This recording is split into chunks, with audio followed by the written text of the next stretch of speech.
লা তুফাত্তাহু লাহুম আবওয়াবুস সামাই ওয়ালা ইয়াদখুলুনাল জান্নাতা হাত্তা ইয়ালিজাল জামালু ফি সাম্মিল খিয়াত।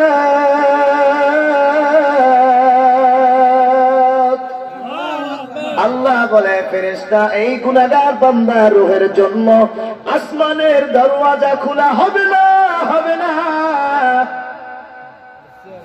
আল্লাহ সর্বপ্রথম একটা কয়েদ লাগাইলেন, একটা শর্ত। এই গুনাহগার বান্দার রূহের জন্য 1 নাম্বার শর্ত হলো আসমানের দরওয়াজা খোলা হবে না। 2 নাম্বার শর্ত, ওয়ালা ইয়াদখুলুনাল জান্নাতা, এরা জান্নাতেও যাবে না। 3 নাম্বার শর্ত, হাত্তা ইয়ালিজাল জামালু ফি সাম্মিল খিয়াত। 3 নাম্বার শর্ত দিছেন আমার আল্লাহ। মাহসানু আমালা, পরীক্ষা করার জন্য আমি আল্লাহ পাঠাইলাম। বলে কি পরীক্ষা? বলে আইয়ুকুম আহসানু আমালা, তোমাদের মধ্যে কার আমল কত সুন্দর হয় এটা দেখার জন্য। আল্লাহ এ কথা বলে নাই আকসারু আমালা, কার আমল কত বেশি আমি আল্লাহ দেখবো, এটা বলে নাই। আল্লাহ বলছেন আহসানু আমালা, এ বান্দা কার আমল কত সুন্দর হয় এই আমল দেখার জন্য আমি আল্লাহ তোদেরকে পৃথিবীতে পাঠাইছি। ওই যে বলছিলাম রহমান শব্দের অর্থের ভিতরে সীমাবদ্ধতা আছে, ব্যাপকতা আছে, সীমাবদ্ধতা নাই। আল্লাহ বলে গোটা পৃথিবী একটা পরীক্ষার হল। এই পরীক্ষার হলের ভিতরে মুসলমান থাকবে, হিন্দু থাকবে, বৌদ্ধ থাকবে, খ্রিস্টান থাকবে। কারণ পৃথিবী আমি আল্লাহর।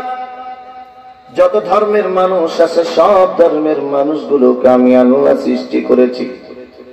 তবে হিন্দু তুমি আমি আল্লাহকে ডাকো না, খ্রিস্টান তুমি আমি আল্লাহকে ডাকো না, ইহুদি তুমি আমি আল্লাহকে ডাকো না। তোমরা মনে করতে পারো আমরা যা যা ধর্মের ভিতরে ভগবান এবং ঈশ্বর বলে আল্লাহকে খুশি করতে পারবো। আল্লাহ বলে না, না, আমি আল্লাহকে যদি খুশি করতে হয় তাহলে একটা জিনিস লাগবে, সেটা হলো তোদের ঈমান। আর ঈমান ওই সমস্ত লোকদের আছে যাদেরকে বলা হয় মুসলমান, ঠিক কিনা? হিন্দুদের ঈমান নাই, বৌদ্ধদের ঈমান নাই, খ্রিস্টানদের ঈমান নাই। দয়াশীল আমার আল্লাহ কেন? ওই যে বলছিলাম হিন্দু মসজিদে যায় না, নামাজ রোজা করে না, হজ করে না, তারপরও যতদিন থাকবে রাখবেন আমার আল্লাহ, অতদিন পর্যন্ত আল্লাহর পক্ষ থেকে হিন্দুর উপর দয়া। আল্লাহর পক্ষ থেকে যদি হিন্দু ধর্মের মানুষের উপর দয়া না থাকতো, বাস্তব করে বলেন রিজিকের মালিককে, তাহলে এক ওয়াক্ত রিজিক আমার আল্লাহ কোন একজন হিন্দুকে মুখে তোলার সুযোগ দিত না।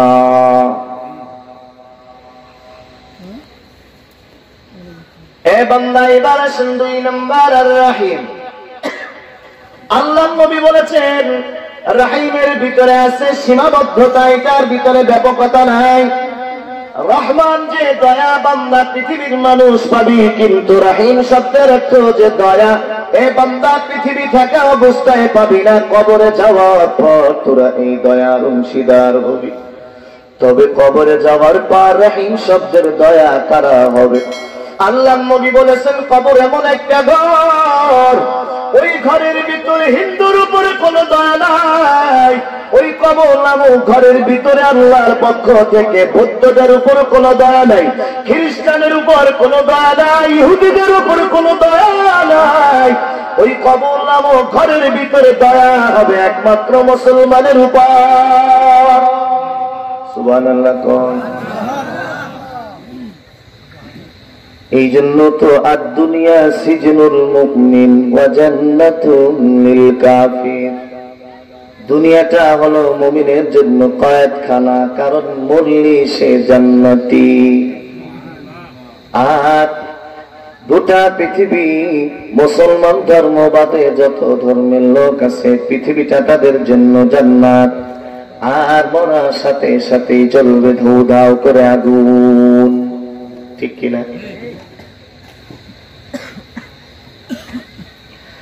নবীর উম্মতের দল, আল্লাহর নবী বলেছেন সব ধর্মের মানুষের কথা বাদ দিলাম, শুধু মুসলমান উম্মতের কথা শুনে না। মুসলমানদের মধ্য থেকে দুই শ্রেণীর উম্মত, এক শ্রেণীর লোক আল্লাহকে চেনে আর এক শ্রেণীর লোক আল্লাহকে চেনে না, চেনার চেষ্টাও করে না। অর্থাৎ এক গ্রুপ আছে আল্লাহকে মানে, নবীকে মানে, সাথে সাথে আল্লাহর হুকুম এবং রাসূলের তরিকার অনুযায়ী চলে। আর এক গ্রুপ আছে আল্লাহকে মানে, নবীকে মানে, কিন্তু নামাজ রোজা করে না, নবীর সুন্নতের উপর আমল করে না। আছে না নাই? আল্লাহর নবী বলেন এই দুটো শ্রেণীর লোকের উপরে গোটা পৃথিবীতে আল্লাহর পক্ষ থেকে দয়া হবে। এ বান্দা, আল্লাহর নবী সর্বপ্রথম গুনাহগার উম্মতের কথা জানায় দিয়েছেন। এই যে একজন নেককার উম্মত, উনিও কবরে যাবে, গুনাহগার উম্মত কবরে চলে যাবে রে ভাই। এ নবীর উম্মতের দল, একজন গুনাহগার বান্দা যখন এই পৃথিবীর হায়াত শেষ হয়, আল্লাহর পক্ষ থেকে মালাকুল মউতকে পাঠায় দেয়, হে ফেরেশতা যা যা অমুক এলাকার ভিতরে চলে যা, গিয়ে দেখ আমার অমুক বান্দা, অমুকের সন্তান অমুক সে এখন ঘরের ভিতরে শুয়ে আছে, অথবা বাজারে দোকানে চা পান করতেছে, রাস্তা দিয়ে হাঁটতেছে, যে কোনো কাজ করতেছে, ক্ষেতের ভিতরে কাজ করে। আল্লাহ বলে ফেরেশতা আমি আল্লাহর পক্ষ থেকে তাকে একটা সালাম জানায় দাও। মালাকুল মউত একা একা আসে না, সঙ্গে থাকে আরো অনেকগুলি ফেরেশতা।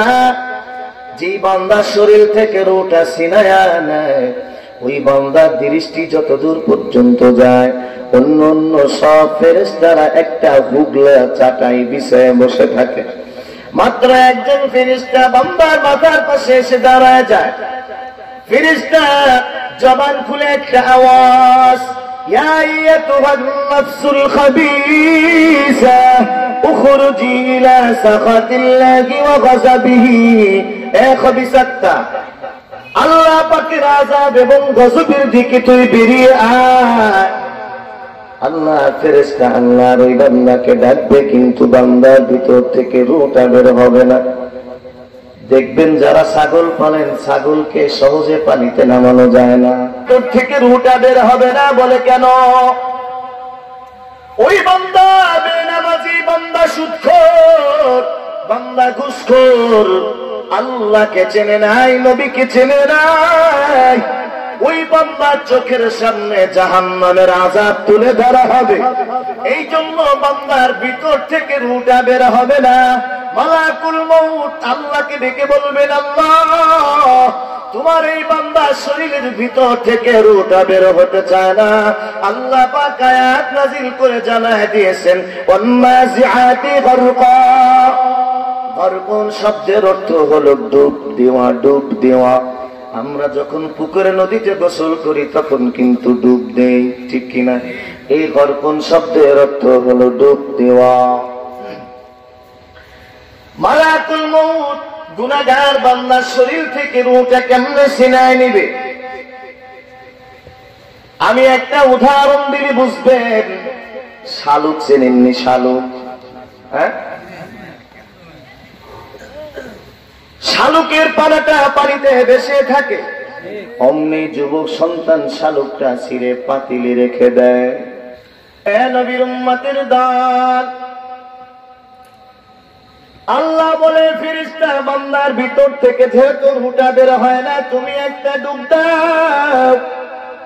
মালাকুল মউত বান্দার শরীরের ভিতরে এমন জোরে একটা ডুব দেয়, ডুবটা দিয়ে যখন রূহটা ধরে টান দেয়, উম্মত রূহের সাথে মাথা থেকে নিয়ে পায়ের তালু পর্যন্ত যতটা রগের সংযুক্ত আছে সমস্ত রগগুলি টাচ টাচ করে ছিঁড়ে যায়। বান্দার ভিতর থেকে রূহটা বেরিয়ে আসতেছেন, মরা দেহটা বান্দার জমিনে পড়ে থাকবে রে ভাই। ওই যে মালাকুল মউত রূহটা নিয়ে দূরে যতগুলি ফেরেশতারা বসে আছে সব ফেরেশতার কাছে হাজির।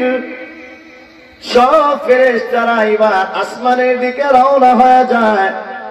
আসমানের গেটে একটা আওয়াজ দেয়, 7 আসমানের 7টা গেট আছে, 7 জন দারোয়ান আছে। সব ফেরেশতারা আসমানের গেটের কাছে যাবার পর হাজির।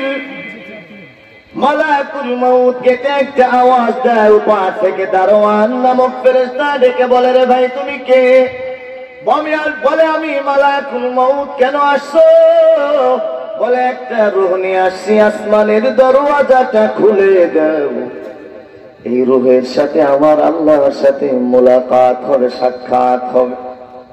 মালাকুল মউত কথাটা বলার পর উপর থেকে দারোয়ান ডেকে বলে, তুমি কোন বেনামাজের রূহ নিয়ে আসছো, কোন সুদখোরের রূহ নিয়ে আসছো, কোন ঘুষখোরের রূহ নিয়ে আসছো? এই রূহের দুর্গন্ধের কারণে 7 আসমান 7 জমিন শুদ্ধা দুর্গন্ধ হয়ে গেছে। সুতরাং এই বান্দা রূহের জন্য আসমানের দরওয়াজা খোলা হবে না। এ নবীর উম্মতের দল, এই কথাটা ফেরেশতা বলার পর আল্লাহ পাক কোরআনে কারীমে আয়াত নাযিল করে জানাই দিয়েছেন, লা তুফাত্তাহু লাহুম আবওয়াবুস সামাই ওয়ালা ইয়াদখুলুনাল জান্নাতা হাত্তা ইয়ালিজাল জামালু ফি সাম্মিল খিয়াত।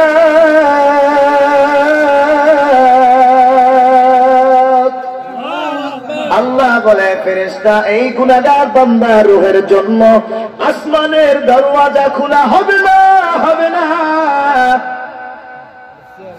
আল্লাহ সর্বপ্রথম একটা কয়েদ লাগাইলেন, একটা শর্ত। এই গুনাহগার বান্দার রূহের জন্য 1 নাম্বার শর্ত হলো আসমানের দরওয়াজা খোলা হবে না। 2 নাম্বার শর্ত ওয়ালা ইয়াদখুলুনাল জান্নাতা, এরা জান্নাতেও যাবে না। 3 নাম্বার শর্ত হাত্তা ইয়ালিজাল জামালু ফি সাম্মিল খিয়াত। 3 নাম্বার শর্ত দিছেন আমার আল্লাহ। 3 নাম্বার শর্তটা কি? সুই চেনেননি? সুইয়ের পিছনে ছোট্ট একটা ছিদ্র থাকে, ঠিক কিনা? জিতা দিয়ে সুতা ঢুকায়। আল্লাহ বলে, ওয়ালা ইয়াদখুলুনাল জান্নাতা হাত্তা ইয়ালিজাল জামালু ফি সাম্মিল খিয়াত। এই সুইয়ের পিছনের ছোট্ট ছিদ্র দিয়ে একটা উট কতটুক? অনেক বড় না? এই একটা উট ছোট্ট ছিদ্র দিয়ে যাতায়াত করা যেমন কঠিন আর কষ্ট, ঠিক একজন বেনামাজি সুদখোর ঘুষখোরের জান্নাতে যাওয়া এর চাইতো বেশি কষ্ট। এবার ওই বান্দার রূহটা কি হবে? আল্লাহর নবী হাদিসের ভিতরে বলেছেন, প্রথম আসমান থেকে রূহটা নিচের দিকে নিক্ষেপ করে দেওয়া হবে। যেহেতু 7 আসমান উপরে হলো জান্নাত, 7 জমিন নিচে হলো জাহান্নাম। এ নবীর উম্মতের দল, রূহটা ওখান থেকে যখন মালাকুল মউত নিক্ষেপ করে দিবে, আস্তে আস্তে করে জাহান্নামের তলদেশে চলে যাবে। এবার ছেলে সন্তান আত্মীয় স্বজন কান্না করে গোসল দিয়ে দিল, জানাজা হয়ে গেল। এবার সন্তান বাবা দাফন করার জন্য 4 পা খাটে শুয়াইয়া গোরস্থানের দিকে যখন রওনা হয়ে যায়, আল্লাহর নবী হাদিসের ভিতরে বলেছে, উম্মতের দল, আল্লাহর ওই বান্দা যেহেতু গুনাহগার বেনামাজি, খাটের উপরে শুয়ে শুয়ে সন্তানের নাম ধরে আওয়াজ, এ সন্তান আমাকে মাটির নিচে দাফন করবি না, কারণ জাহান্নামের আযাব কবরে ভাসতেছে, আমাকে তোরা দাফন করবি না। এই কথা আল্লাহর ওই বান্দা খাটের উপরে শুয়ে শুয়ে অনেক জোরে জোরে চিল্লায় বলে। আল্লাহর নবী বলেন, এই আওয়াজ পৃথিবীর মানুষ শোনে না, এই আওয়াজ একটা পিপিলিকা শোনে, একটা গরু শোনে, একটা ছাগল শোনে, কুকুর পর্যন্ত এই আওয়াজ শোনে। মানুষ নামক প্রাণী বাদে যত প্রাণী আছে সব প্রাণী এই আওয়াজ শোনে। গুরু এই আওয়াজ শুনে কিন্তু আজ পর্যন্ত কোনদিন আল্লাহর পৃথিবীতে ঘটে নাই গুরু কোনদিন বলে না এ সন্তান দেখ তোর বাবা কি কয় তুই একটু কান পাইতে শোন, কোনদিন বলছে? কিন্তু আল্লাহ নবী এর রহস্য বলে গেছেন মানুষ কেন তার আওয়াজ শোনে না। না শোনার কারণ হলো একটা, বাবা যে সন্তানের নাম ধরে ডাকতেছে, সন্তান যদি বাবার এই আওয়াজ শুনতো তাহলে কোন সন্তান কোনদিন বাবাকে দাফন করতে গুরুস্থানে যাইতো না, কারণ ওখানে জাহান্নামের আযাবের পর 40 কদম যখন চলে আসবেন 3টা প্রশ্ন করা হবে মুনকার নাকিরের পক্ষ থেকে। 1 নাম্বার হলো তোমার রবকে। বান্দা যেহেতু গুনাহগার, বান্দা বলবে না দিরি আমার রব কি আমি তো জানি না। 2 নাম্বার বলবে তোমার ধর্ম কি, বান্দা বলবে আমি কোন ধর্মের মানুষ আমি তো জানি না। 3 নাম্বারে বলবে তোমার নবীকে, বান্দা বলে না দিরি আমি তো জানি না।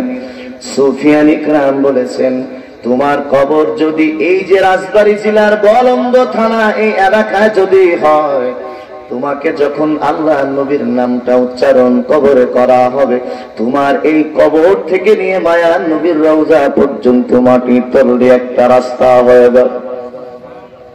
আল্লাহ নবীর চেহারাটা ভেসে উঠবে, মুনকার নাকির আঙ্গুল দিয়ে দেখায় দিবে এ বান্দা তাকায় দেখ সোনার মদিনায় ঘুমায়।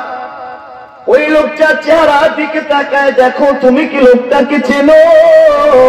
আল্লাহর বান্দা মায়ার নবীর চেহারা দেখার পরেও নবীর নামটা বলতে পারবি না, কপাল পোড়া উম্মত। কথাটা বলতে দেরি আছে। আল্লাহর আরশে আজিমে বসে কবরের 2 ফেরেশতাকে সম্বোধন করে আওয়াজ দিবে, এ মুনকার নাকির 2 ফেরেশতা তোরা সাক্ষী থাক, আমার এই বান্দাকে 3টা প্রশ্ন করা হলো, একটার উত্তর দিতে পারে নাই, আমি আমার বান্দা ঠিকানা জাহান্নাম করে দিলাম। আউযুবিল্লাহ কোন এ নবীর উম্মতের দল,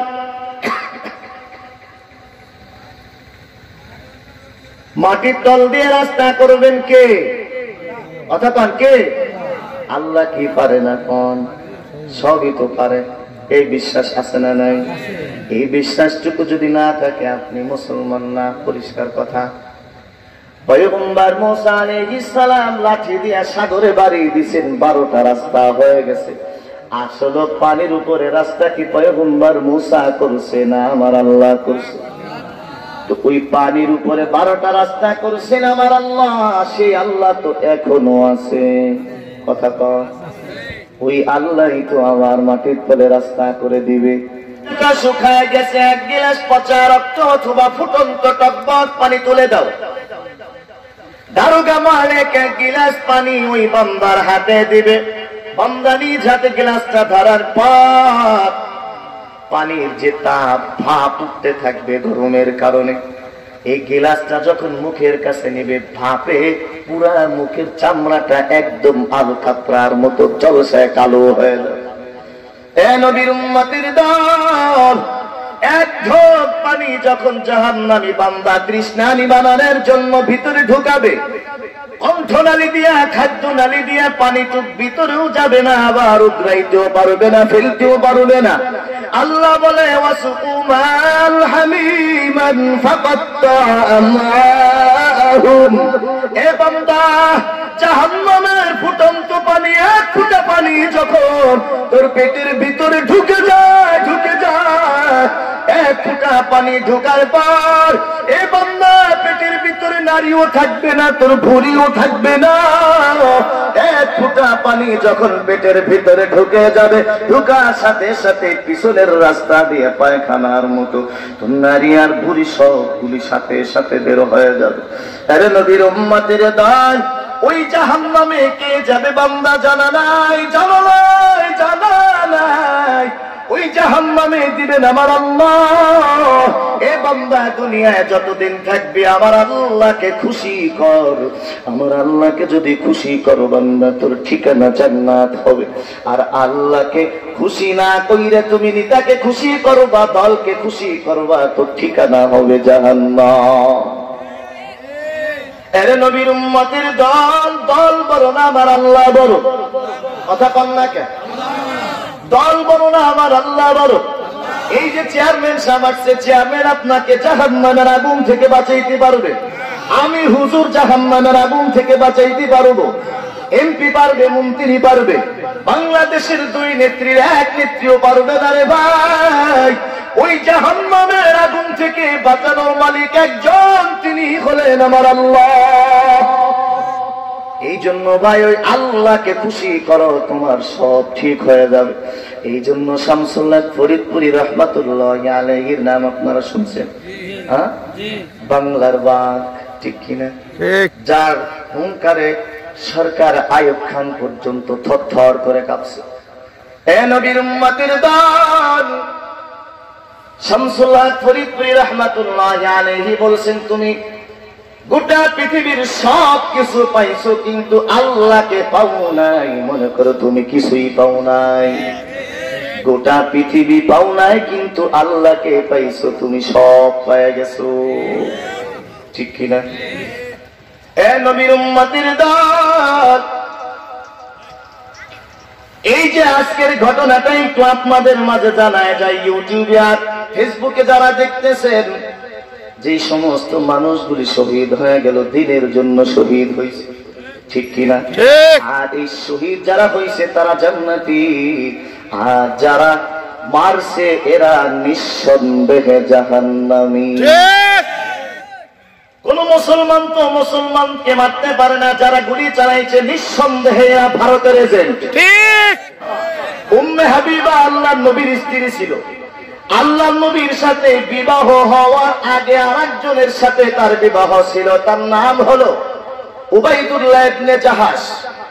এই উবাইদুল্লাহ ইবনে জাহাশ পরবর্তীতে যখন আবার মুরতাদ হয়ে গেছে, তখন উম্মে হাবিবা তাকে তালাক দিয়ে দিছে। উম্মে হাবিবা বিবাহ নাজ্জাশীর বাদশার কথার কারণে আল্লাহর নবীর সাথে উম্মে হাবিবার দ্বিতীয় বিবাহ হইল।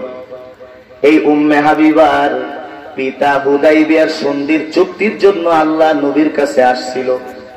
আল্লাহ নবীর কাছে আসার পর মনে করেন নবীর শ্বশুর আইছে তার মেয়ের বাড়ি বেড়াইতে। আল্লাহ নবী যেই বিছানায় বসা থাকতেন, নবীর শ্বশুর যখন ঘরের ভিতরে ঢুকছে, মা অর্থাৎ তার মেয়ে নবীর স্ত্রী কি করছেন, বিছানাটা সরায় দিছে, বিছানা সরায় দিছে। অথচ আপনারা যারা মেয়ে বিবাহ দিচ্ছেন, যখন শ্বশুর জামাই বাড়িতে যান, বাড়ির আলমারিতে সবচেয়ে যে ভালো চাদরটা আছে, আলমারির থেকে চাদর বিছাই দিয়ে মেয়ে তার বাবাকে বসতে দেয়, কথা বল না? কিন্তু আল্লাহ নবীর শ্বশুর আসছে, সাথে সাথে কি করছেন, নবীর স্ত্রী বিছানার চাদরটা উঠায় দিছে। নবীর শ্বশুর বলে, কি ব্যাপার মা, তুমি আমার সাথে আচরণ করলা কেন? মা সাথে সাথে বলে দিছেন, আল্লাহ নবীর স্ত্রী বলে দিছেন, বাবা আপনি আমার বাবা হতে পারেন, কিন্তু আমার নবী হলো পবিত্র, আমার নবী হলো পবিত্র, নবীর বিছানা পবিত্র। ঠিক নবীর পবিত্র বিছানায় কোন মুশরিক কোন কাফের বসতে পারে না। ঠিক 30 লক্ষ শহীদের বিনিময়ে স্বাধীন বাংলাদেশে কোন হিন্দু থাকতে পারে না। এটা পবিত্র জমিন, এই পবিত্র জমিনে কোন নাস্তিকের বসবাস হতে পারে না। এই পবিত্র জমিনে মুসলমানদের কচাই থাকতে পারে না। মুসলমানদের জমিনে মুসলমানের দুশ্মনদের পদার্পণ হতে পারে না। নবীর উম্মতের দল সাবধান। বলছিলাম ওই দুইটা ভাই বলবে, আমরা নামাজ না পড়ার কারণে আমাদের ঠিকানা হয়ে গেছে জাহান্নাম। নবীর উম্মতের দল, নামাজ এটা কার ইবাদত? কোন মানুষের? আল্লাহর ইবাদত। নামাজ ফরজ করেছেন আমার আল্লাহ। এই নামাজ পড়ার কারণে আল্লাহ পাকের নৈকট্য লাভ করা যায়। যদি নামাজ না পড়ে তাহলে আল্লাহ থেকে সে দূরে সরে যায়, কথা কন না কেন? আরে আল্লাহর গোলাম, নামাজ সম্পর্কে আপনারা অনেক বয়ান শুনেছেন, আমি মাত্র 4টা কথা বলবো নামাজ সম্পর্কে, দিলের কান দিয়ে শুনবেন। কারণ বর্তমান সমাজের ভিতরে নামাজের সংখ্যা বেশি না বেনামাজের সংখ্যা বেশি? বেনামাজির সংখ্যা বেশি। তাহলে তো দুনিয়ায় কেউ থাকার জন্য আসো নাই, সবাই তো আমরা কবরে চলে যাব। আর কবরে যাবার পর আল্লাহ হিসাব নিবে, এটা তো নিশ্চিত। যদি সন্দেহ থাকে, আল্লাহর কসম, আল্লাহর কসম, আল্লাহর কসম, আপনার ঈমান থাকবে না। আল্লাহ যেমন সত্য, কবর, জান্নাত, জাহান্নাম তেমন সত্য। জান্নাত যেমন সত্য, জাহান্নামও তেমন সত্য। কবরও সত্য, কবরে প্রশ্ন হবে, এটাও সত্য। আল্লাহ তখন বলে, সাব্বাহতানি সাব্বাহতুকা, এই বান্দা তুই আমার পবিত্রতা ঘোষণা করছিস। সুবহান মানে কে? আল্লাহ। তুই আমার পবিত্রতা ঘোষণা করছিস, আমি আল্লাহ তোর জিন্দেগির গুনাহ মাফ কইরা তোকে পবিত্র বানায় দিলাম।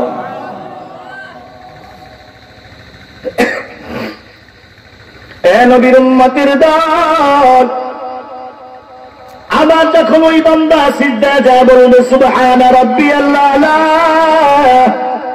আল্লাহ তখন বলবে আলাইতানি আলাইতুকা, এ বান্দা তুই আমার পবিত্রতা ঘোষণা করছিস, আমি আল্লাহ তোর সম্মান বাড়ায় দিলাম। এই জন্য বলছি নামাজ পড়বা, গুনাহ মাফ হবে, সম্মান বাড়ায় দিবেন আমার আল্লাহ। নামাজ পড়বা না, তোমার গুনাহ মাফ হবে না, আল্লাহর কাছে সম্মানও পাবা না। এ নবীর উম্মতের দল, নামাজ পড়বা কেমনে? হাদিসে কুদসির ভিতরে বলেছেন, আনতা বুদাল্লাহা কান্নাকা তারাহ ফাইন লাম তাকুন তারাহু ফাইন্নাহু ইয়ারাক। এ বান্দা এমন ভাবে নামাজ পড়, নামাজে দাঁড়ায় যেন তুমি আল্লাহকে দেখো।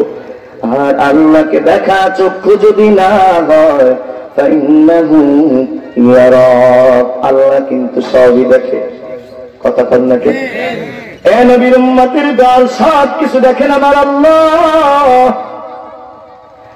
এ আল্লাহর গোলাম, জাহান্নামে যাওয়ার এটা হলো 1 নাম্বার কারণ। 2 নাম্বার কারণ হলো ওয়ালাম নাকুনু তাইমুল মিসকিন। সমাজের ভিতরে এমন অনেক লোক আছে আল্লাহ যাদেরকে লক্ষ লক্ষ কোটি কোটি টাকার মালিক বানাইছে, আছে না নাই? সব কোটি টাকাওয়ালারা কি এতিমের দিকে তাকায়? কথা কন না কেন? সব কোটিওয়ালারা, কোটিপতিওয়ালারা এতিমের দিকে তাকায় না। আলহামদুলিল্লাহ কিছু লোক তাকায়, কারণ প্রত্যেকটা ডিপার্টমেন্টে কিছু ভালো লোক অবশ্যই আছে, ঠিক কিনা? এই আছে বিদায় আল্লাহ পাক আসমান আসমানের জায়গা রাখছে, জমিন জমিনের জায়গা রাখছে। এ নবীর উম্মতের দল, 2 নাম্বার জাহান্নামে যাওয়ার 2 নাম্বার কারণ হলো আল্লাহ বলবেন, এ বান্দা কোটি কোটি টাকার মালিক বানাইছিলাম, কিন্তু তোর বাড়ির পাশে একটা এতিম ছিল, ওই এতিমের দিকে তুই তাকাস নাই। ওই এতিমের দিকে না তাকার কারণে, এতিমের সেবা না করার কারণে তোর ঠিকানা জাহান্নাম হয়ে গেছে। 3 নাম্বার, ওয়াকুন্না নাখুদু মাআল খায়িদিন। সমাজের ভিতরে এক শ্রেণীর লোক আছে মুনাফিক, ধোঁকাবাজ। ওয়াকুন্না নাখুদু মাআল খায়িদিন। এক শ্রেণীর ধোঁকাবাজ লোক আছে, আমি এই ধোঁকাবাজ লোকদের সাথে পড়ে আমিও মানুষদেরকে ধোঁকা দিতাম, আছে না নাই? এই মানুষদেরকে ধোঁকা দেওয়ার কারণে জাহান্নামে চলে আসলাম। 4 নাম্বার, ওয়াকুন্না নুকাযযিবু বিয়াউমিদ্দিন। 4 নাম্বার কারণ জাহান্নামে যাওয়ার। আল্লাহর ওই বান্দা বলবে, আমরা তো কবরকে বিশ্বাস করতাম না, হাসরকে বিশ্বাস করতাম না, ফুলসিরাত মিজানকে বিশ্বাস করতাম না। সমাজের ভিতরে কিছু লোক আছে, মরে গেলেই তো গেলাম, আছে না নাই? মরার পরে যে কবরে তোমার জম বসে রয়েছে চাচা, তাকে তুমি জানো? আল্লাহ, আরে আল্লাহর গোলাম সাবধান। বলছিলাম ওই বান্দার ঠিকানা জাহান্নাম হয়ে গেল। সব জাহান্নামী বান্দারা, আল্লাহর নবী হাদিসের ভিতরে বলেছেন, জাহান্নামকে 3000 বছর পর্যন্ত 3 বার জ্বালানো হবে। 3য় বার যখন জ্বালানো হবে, সব জাহান্নামী বান্দাকে জাহান্নামের ভিতরে দিবে, এত অন্ধকার হয়ে যাবে, বান্দা নিজের হাত নিজের চোখের কাছে নিবে, তারপরেও দেখতে পারবে না। আবু হুরায়রা থেকে হাদিস। এত অন্ধকার, এত অন্ধকারের ভিতরে যাওয়ার পর বান্দা নিজের হাতটা দেখতেও পারবে না। এবার ওইখানে সব জাহান্নামী বান্দা আল্লাহর কাছে 1000 বছর পর্যন্ত বসে বসে দোয়া করবে, আল্লাহ জাহান্নামের আগুন বৃষ্টি দিয়ে নিভায় দাও। আল্লাহ পাক 1000 বছর পর ওদের দোয়া কবুল করবেন। দুনিয়ার প্রথম আসমানের নিচে এক খণ্ড মেঘ ধারণ করাবে। সব জাহান্নামী বান্দারা আকাশের দিকে তাকায় খুশি হয়ে যায়। একজন আর একজনকে বলা বলে করতে থাকে, দেখ মেঘ হইছে, এই মেঘমালা থেকে জাহান্নামের ভিতরে রহমতের বৃষ্টি বর্ষণ হবে। কিন্তু আল্লাহ পাক বলেন, নবী জানায় দেন, ওই মেঘমালা থেকে জাহান্নামের ভিতরে রহমতের বৃষ্টি বর্ষণ করা হবে না। এই মেঘমালা থেকে জাহান্নামের ভিতর উটের গর্দানের মতো মোটা মোটা অনেক বড় বড় এক একটা অজগর সাপ যাকে যাকে ফেলানো হবে। একটা সাপ একজন মানুষকে একটা কামড় দিবে 70 গজ, 140 হাত নিচে চলে যাবে। 70 থেকে 99টা সাপ কবরের ভিতরে জাহান্নামের ভিতরে জাহান্নামী বান্দাকে কামড়াবে। কতদিন কামড়াবে? কামড়ানোর সীমানা হলো কিয়ামত পর্যন্ত। যদি 2 কোটি বছর পর কিয়ামত হয়, 2 কোটি বছর ধরে ওই সাপটা তোকে কামড়াবে। যদি 200 কোটি বছর পর কিয়ামত হয়, 200 কোটি বছর পর্যন্ত ওই সাপটা তোমাকে কামড়াইতে থাকবে। কামড়াবি তাজা অবস্থায়, কামড়াবে মরা অবস্থায় না। এ নবীর উম্মতের দল, আবার সব জাহান্নামী বান্দারা দ্বিতীয় আর 1000 বছর পর্যন্ত দোয়া করবেন, আল্লাহ জাহান্নামের আগুনটা নিভায় দাও, রহমতের বৃষ্টি দাও। আল্লাহ পাক 1000 বছর পর আবার ওদের দোয়া কবুল করুন। টাকা একজন আর একজনকে বলা বলি করতে থাকে, দেখ দেখ আল্লাহ আমাদের দোয়া কবুল করছে, হয়তোবা মেঘমালা থেকে রহমতের বৃষ্টি বর্ষণ করা হবে। আল্লাহ পাক নবীকে জানায় দেয়, নবী জানায় দেন ওই মেঘমালা থেকে রহমতের বৃষ্টি বর্ষণ করা হবে না। কাসিমের মতো বড় বড় এক একটা বৃষ্টির ঝাঁকে ঝাঁকে কবরে ফেলানো হবে। একটা বিশ্বু বান্দা তোমাকে বেশি না মাত্র একটা কামড় দিবে। আল্লাহ নবী বলেছেন 1000 বছর পর্যন্ত তোমার শরীরে বিষ ব্যথা থাকবে। এই জন্য ভাই সাবধান হয়ে যান। এই জন্য পৃথিবীতে যতদিন থাকবো ইবাদত করবো কার? আর জোরে বলেন কার? ইবাদত করবো আমার আল্লাহর। যে জাহান্নামের ভিতর সব জাহান্নামী বান্দারা আল্লাহকে ডেকে বলবেন, আল্লাহ রব্বানা আখরিজনা মিনহা ফাইন উদনা ফাইন্না যালিমুন।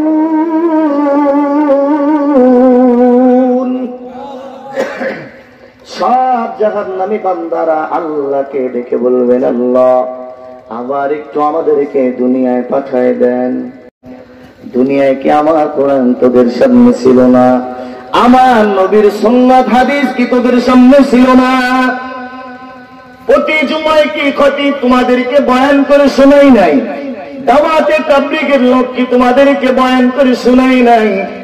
বিভিন্ন পীরের দরবারে তোমরা গিয়েছিলা, সেই পীর সাহেব কি তোমাদেরকে সবক দেয় নাই? ওলামা ইকরাম কি বয়ান করে শোনাই নাই? আল্লাহর ওই বান্দা আল্লাহর কথা বলার পর আল্লাহর ওই বান্দা বলবে, আল্লাহ এক কান দিয়ে শুনেছি আর এক কান দিয়ে ওটা বের করে দিয়েছি। এই কথাটা বান্দা বলার পর আল্লাহ নিজেই বলবেন, কালাকসাউ ফিহা ওয়া লা তুকাল্লিমুন। এ বান্দা, এই জাহান্নামের ভিতরে তোর সাথে আমি আল্লাহর কথা বলা তো দূরের কথা, তোর সাথে দেখাও হবে না। সন্তান যখন বাবার কথা শোনে না, বাপ যখন অতিষ্ঠ হয়ে যায়, তখন বাবা কি কয়, তুই আর আমার বাড়িতে থাকবি না, আমার চোখের সামনে যদি তোরে না দেখি, বলে না? আসলে বাস্তব করে বলেন, বাবা যে সন্তানকে এই কথা বলে, আসলে কি বাবা চায় যে আমার সন্তান আমার চোখের সামনে সরে যাক? এর দ্বারা কি বুঝছে? এর দ্বারা আমি বুঝি যে সন্তান যেন কি করে বাবার কথা শোনে, কিন্তু আল্লাহ বলবে এই জাহান্নামের ভিতরে আমি আল্লাহ তোদের সাথে কথা বলা তো দূরের কথা, কোনো দেখা হবে না। কি হবে না? দেখাও কিন্তু হবে না, কথা বলা তো দূরের কথা, দেখাও হবে না। সাবধান নবীর উম্মতের দল, আল্লাহ যদি তোমার থেকে আল্লাহর কুদরতি চেহারাটা ফিরায় নেয়, ওই কবরের ভিতরে তোমার চেয়ে বড় অসহায় আর কেউ নাই। মা বাবা যদি সন্তানের উপর রাগ করে, আর রাগ করে যদি সন্তান বাড়ি থেকে মা বাবাকে কষ্ট দিয়ে চলে যায়, বাস্তব করে বলেন সন্তানের ক্ষতি হবে না মা বাবার ক্ষতি? এক লোক এসে আল্লাহ নবীকে প্রশ্ন করেছেন, ইয়া রাসূলুল্লাহ, মা বাবা তার সন্তানকে বেশি ভালোবাসে না আল্লাহ তার বান্দাকে বেশি ভালোবাসে? হ্যাঁ, আল্লাহ। এ কথা তো একেবারেই সত্য। আর আল্লাহ নবী বলছে ঠিক আছে, মা বাবার চাইতে আল্লাহ তার সন্তানকে বেশি ভালোবাসে। আল্লাহু আকবার। দুই নম্বর প্রশ্ন হলো, মা বাবার চাইতে যদি আল্লাহ বেশি ভালোবাসে, তাহলে কোনো মা বাবা তো চায় না তার সন্তানটাকে আগুনের ভিতরে ফেলায় দিক। এটা কোনো মা বাবা চায় যে ইচ্ছে করে আমার সন্তানকে আমি আগুনের ভিতরে ফেলাই দিলাম? এটা চায়? হ্যাঁ, চায় না। কিন্তু আল্লাহ যদি এত ভালোবাসে, তাহলে আল্লাহ কেন তার বান্দাকে জাহান্নামে দিবে? প্রশ্নটা বুঝছেন? প্রশ্নটা আমার আপনার কাছে সহজ লাগতেছে, কিন্তু আসলে কঠিন। আল্লাহ নবী সিজদায় পড়ে গেছে, অনেক সময় ধরে সিজদা করছে। সিজদা করার পর আল্লাহর পক্ষ থেকে ওহী পাঠাইছে। ওহী পাঠাইয়া জানায় দিছে আল্লাহ তার বান্দাকে জাহান্নামে দিবে না। সুবহানাল্লাহ কোন? আল্লাহ তার বান্দাকে জাহান্নামে দিবে না। জাহান্নামে দিবেন কাদেরকে? বলে যারা আল্লাহর হুকুম আর নবীর তরিকায় চলবে না, তাদেরকে দিবে জাহান্নামে। ঠিক কিনা? এই জন্য ভাই, আমরা এক আল্লাহর গোলাম, এক নবীর উম্মত। এই জন্য আমরা আল্লাহকে মানবো, নবীকে মানবো, এর বাইরে যা আছে আমরা ওটাকে মানতে রাজি না। ঠিক কিনা? আল্লাহ নবী এই জন্য বলেছেন, ইন্নাল্লাহা লা ইয়ানজুরু ইলা সুওয়ারিকুম ওয়া আমওয়ালিকুম ওয়ালাকিন ইয়ানজুরু ইলা কুলুবিকুম ওয়া আমালিকুম। মানুষগুলো তার আত্মীয় স্বজনরা ডাক দিয়ে বলবে, মনে করেন আপনারা চার ভাই, দুই ভাই জাহান্নামে গেছে, আবার দুই ভাই জান্নাতে চলে গেছে। জান্নাতি দুই ভাই জাহান্নামী ভাইদেরকে দেখার পর বলবে, মা সালাকাকুম ফি সাকার, কি ব্যাপার সাকার নামক জাহান্নামে কেন আসছো? আমরা তো একই মায়ের সন্তান, একই বাবার চার ভাই, একই বাবার চার সন্তান, একই পাতিলের ভাত খাইতাম, একই খাটে ঘুমাইতাম, একই বাবার সম্পত্তি আমরা চার ভাই ভাগ করে নিলাম। আমরা দুই ভাই জান্নাতি, তোমরা দুই ভাই কেন জাহান্নামে গেলা? ওই দুইবার আওয়াজ হবে, ক্বালু লাম নাকু মিনাল মুসাল্লিন। যে দুই ভাই জাহান্নামে চলে গেছে, ওরা বলবে আমরা তো মুসল্লি ছিলাম না। মানে কি বলে? আমরা নামাজ পড়তাম না, 5 ওয়াক্ত আযানের আওয়াজ কানে আসতো, তারপর আমরা মসজিদে যাইতাম না, বাজারে বসে বসে আড্ডা দিতাম, আর বাম হাত দিয়ে চা পান করতাম, শীতের বেলায় লেপ নিয়ে ঘুমায় থাকতাম, আবার গরমের ভিতরে আওয়াজ শুনতাম, মসজিদের পাশে বসে বসে আমরা মোবাইল টিপতাম। কথা কান না কেন? বান্দার অন্তরের কথাটা আমার আল্লাহ কোরআনের ভিতরে জানায় দিছে, ক্বালু লাম নাকু মিনাল মুসাল্লিন।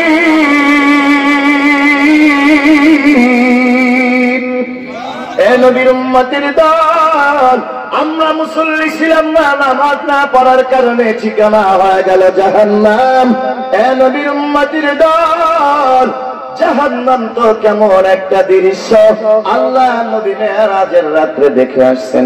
মায়ার নবী পৃথিবীতে আসার পর জানায় দিয়েছেন উম্মতের দল, জাহান্নামে যে কি আযাব এটা যদি আমার উম্মত দেখতো, আমার কোন একজন উম্মত রাত্রে বেলায় তার স্ত্রী নিয়ে ঘুমাইতো না, সারা রাত নামাজে কাটায় দিত।